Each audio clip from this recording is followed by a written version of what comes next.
सभी कहानी प्रेमी दोस्तों को हमारा नमस्कार।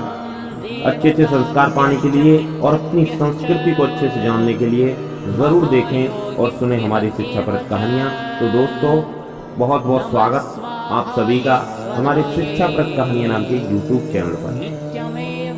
तो चलिए दोस्तों, शुरू करते हैं। सभी मित्रों को हमारा नमस्कार। आपका स्वागत है हमारे शिक्षाप्रद कहानियां नाम के YouTube चैनल पर। यहाँ पर हम आपके लिए आज लेकर आए हैं श्राद्ध पर विशेष कहानियां और सत्य घटनाएं जो ज्ञानप्रद और रोचक हैं। आपसे एक विनम्र निवेदन है कि आप अपने पितरों और पूर्वजों का श्राद्ध तर्पण अवश्य करें। तो चलिए शुरू करते हैं आज की कहानी मित्रों, जिसका नाम है श्राद्ध कर्म की महिमा।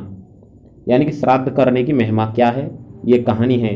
तो ये कहानी दोस्तों आपके मत्स्य पुराण से ली गई है। पुराण से है ये कहानी, काफ़ी बहुत पुराणों की कहानी है, पुरानी कहानी है, पुराणों से ली गई है जो।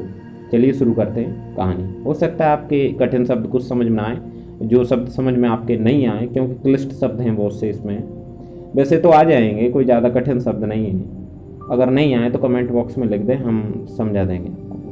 प्राचीन काल की बात है। कुरुक्षेत्र में कौशिक नामक एक धर्मात्मा ऋषि रहते थे। उनके 7 पुत्र थे, जिनके नाम थे स्वश्रव, क्रोधन, हिंस, विश्रुत, कवि, बागदुष्ट और पितृवर्ती। पिता की मृत्यु के पश्चात वे महर्षि गर्ग के शिष्य हो गए। दैववशात निरंतर अनावृष्टि के कारण भीषण काल का समय उपस्थित हुआ। अकाल के कारण जब 7 भाई क्षुधा शांति की कोई व्यवस्था नहीं कर पाए, तब उनमें से एक पितृवर्ती ने श्राद्ध कर्म करने की सम्मति प्रकट करी। भाइयों की सहमति पाकर उसने समाहित चित्त से श्राद्ध का उपक्रम किया।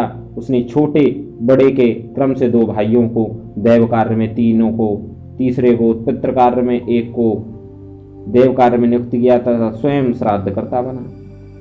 काल क्रमानुसार मृत्यु को उपरांत श्राद्ध वैगुण्य रूप कर्म दोष से वे सभी दासपुर अब फिलहाल इसका नाम मंदसौर है, मंदसौर नामक नगर में बहेलिया होकर उत्पन्न हुए। किंतु श्राद्ध कृत्य के प्रभाव से उन्हें पूर्व जन्म के वृत्तांतों का स्मरण बना रहा तथा उनके बहेलिया होने पर भी उनकी वृत्तियां उत्तम रहीं। पूर्व जन्म के पुण्य फल से उनके भीतर वैराग्य उद्दीप्त हुआ और उन्होंने अनशन करके अपने अधम शरीरों को त्याग दिया। अगले जन्म में वे कालांजर पर्वत पर भगवान नीलकंठ के सम्मुख मृग योनि में उत्पन्न हुए। इस योनि में भी उनके भीतर पूर्वकृत श्राद्ध कर्म के पुण्य से पूर्व जन्म की स्मृति बनी रही। उस योनि में भी ज्ञान और वैराग्य के प्रबल अनुरोध से उन लोगों ने तीर्थ स्थान में अनशन करते हुए धर्मपूर्वक प्राणों का उत्सर्ग कर दिया। तत्पश्चात उक्त 7 वेदाभ्यासी जनों ने मानसरोवर में चक्रवाक की योनि में जन्म धारण किया। सुमना, कुमुद, शुद्ध, छिद्रदर्शी, सुनेत्र और अंशुमान नामों से ये 7 योग के पारदर्शी जलचर पक्षी हुए। इनमें से अल्प बुद्धि वाले 3 तो योग से भ्रष्ट होकर इधर उधर भ्रमण करने लगे और शेष 4 उसी मानसरोवर में शांत भाव से निवास करते रहे। उसी समय इन पक्षियों ने एक महान वैभवशाली पांचाल नरेश को अपने क्रीड़ोद्यान में स्त्रियों के साथ विहार करते हुए देखा। उस शोभाशाली राजा को देखकर उन जल पक्षियों में से एक की, जो पितृभक्त, श्राद्ध करता और पितृवर्ती नामक ब्राह्मण था, राज्य प्राप्ति की आकांक्षा उत्पन्न हो गई उसके भीतर। दूसरे 2 ब्राह्मण पक्षियों को राजा के 2 वैभव संपन्न मंत्रियों को देखकर मृत्यु लोक में मंत्री पद पाने की इच्छा हो गई। शेष 4 भाई निष्काम थे, अतः वे सभी आगे चलकर श्रेष्ठ ब्राह्मण कुल में पैदा हुए। किंतु प्रथम 3 योग भ्रष्ट पक्षियों में से एक राजा विभ्राज्य के पुत्र रूप में ब्रह्मदत्त नाम से उत्पन्न हुआ तथा अन्य 2 कंडरीक और सुबालक नाम से मंत्री हुए। राजा विभ्राज्य की मृत्यु के बाद ब्रह्मदत्त महान गुणवान राजा हुआ और उसका विवाह सन्नति नाम की सुंदरी से हुआ। पांचाल नरेश ब्रह्मदत्त प्रबल पराक्रमी, सभी शास्त्रों में प्रवीण, योगज्ञ और सभी जंतुओं की बोली का ज्ञाता था। उसकी पत्नी सन्नति महान पतिपरायणा और ब्रह्मवादिनी थी। पवित्र और रमणीय पत्नी के साथ ब्रह्मदत्त सुखपूर्वक राज्य करने लगा। एक समय की बात है, राजा ब्रह्मदत्त अपनी पत्नी सन्नति के साथ भ्रमण करने के लिए उद्यान में गया। वहां उसने काम कलह से व्याकुल एक कीट दंपत्ति यानी चींटा चींटी को देखा। वह चींटा चींटी चींटा जिसका शरीर कामदेव के बाणों से संतप्त हो रहा था, चींटी से प्रणय कातर होकर कह रहा था, प्रिय, इस जगत में तुम्हारे समान सुंदरी कहीं कोई भी नहीं है। तुम्हारे कटी वक्ष और की यौवन शोभा वर्णनीय है। तुम्हारी वाणी मधुर, मुस्कान वेदक और तुम्हारी रुचियां गुण और शक्कर के प्रति अतिशय स्मरणीय हैं। तुम्हारा पातिव्रत धर्म भी महिमा में है। तुम सदा मेरे भोजन कर लेने के पश्चात भोजन करती हो और मेरे स्नान करने के बाद ही स्नान करती हो। मेरा कुछ ही समय परदेश चला जाना तुम्हें दीन बना देता है और मेरा किंचित क्रुद्ध होना भी तुम्हें अतिशय कातर बना देता है। कल्याणी, बतलाओ तो सही, तुम किस कारण से तुमने मान रखा है? मुझसे दूर दूर रहने का कारण क्या है? चींटी के इन उद्गारों से और अधिक आग बबूला होती हुई चींटी कह रही थी, रिसठ, तुम क्यों मुझसे व्यर्थ बकवाद कर रहे हो धूर्त? अभी कल ही तुमने मेरा परित्याग करके लड्डू का चूर्ण ले जाकर दूसरी चींटी को नहीं दिया है। चींटा कह रहा था, श्रेष्ठ और मन को बहाने वाली मेरी प्रिय भामिनी, तुम मेरे इस अपराध को क्षमा कर दो। मैं इसकी पुनरावृत्ति नहीं करूंगा। मैं तुम्हारे रंग रूप के सादृश्य कारण भूल से दूसरी चींटी को मोदक चूर्ण दे आया था। मैं सत्य की दुहाई देता हूँ, तुम्हारे चरण छूता हूँ, मुझ पर प्रसन्न हो जाओ।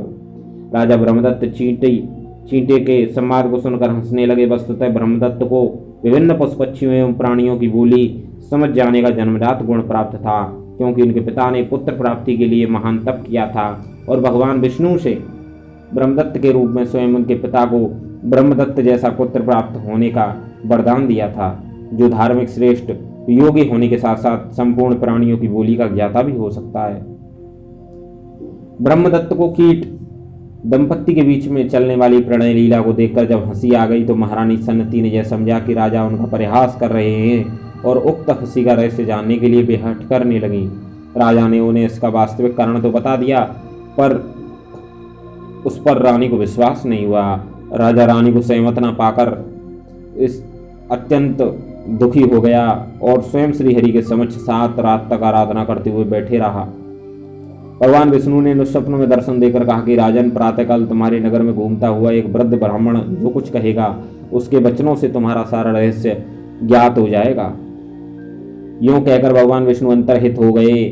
वास्तविकता यह थी कि 7 चक्रवाक जो किसी जन्म में 7 भाई थे, उनमें से जो 3 योग भ्रष्ट होकर अपनी इच्छाओं के अनुरूप क्रम से राजा ब्रह्मदत्त तथा मंत्री चंडरीक और सुबालक हुए, पर शेष 4 चक्रवाक उसी ब्रह्मदत्त के नगर में एक वृद्ध ब्राह्मण के घर में पुत्र रूप में उत्पन्न हुए थे। वे जाति स्मर बने रहे और धृतिमान, तत्वदर्शी, विद्याचंड एवं तपोत्सुक इन 4 नामों से लोक में प्रसिद्ध हो गए थे। बचपन से वैराग्य एवं तपस्या की प्रवृत्ति के कारण इन 4 भाइयों ने अपने पिता सुदरिद्र से एक दिन कहा कि पिताजी, हम लोग तपस्या करके परम सिद्धि प्राप्त करना चाहते हैं। उनके इस कथन को सुनकर महातपस्वी सुदरिद्र दीन वाणी में बोले, पुत्रों, यह कैसी बात कर रहे हो? मुझ दरिद्र पिता को छोड़कर तुम लोग वनवासी होना चाहते हो?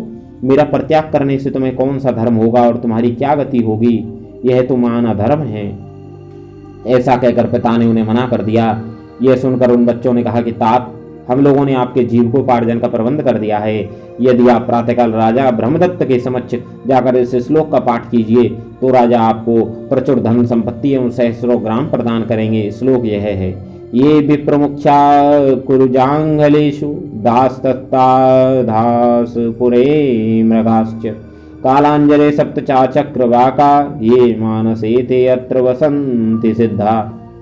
जो पहले कुरुक्षेत्र में श्रेष्ठ ब्राह्मण के रूप में, दासपुर यानी मंदसौर में व्याध के रूप में, कालंजर पर्वत पर मृग योनि में और मानसरोवर में 7 चक्रवाक के रूप में उत्पन्न हुए थे, वे ही सिद्ध होकर यहाँ निवास कर रहे हैं। तदनंतर सुदरिद्र ब्राह्मण ने वैसा ही किया। ब्राह्मण की वाणी सुनकर राजा ब्रह्मदत्त अपने दोनों मंत्रियों के साथ शोकाकुल होकर भूतल पर गिर पड़े और उन्हें जाति स्मृत हो गया।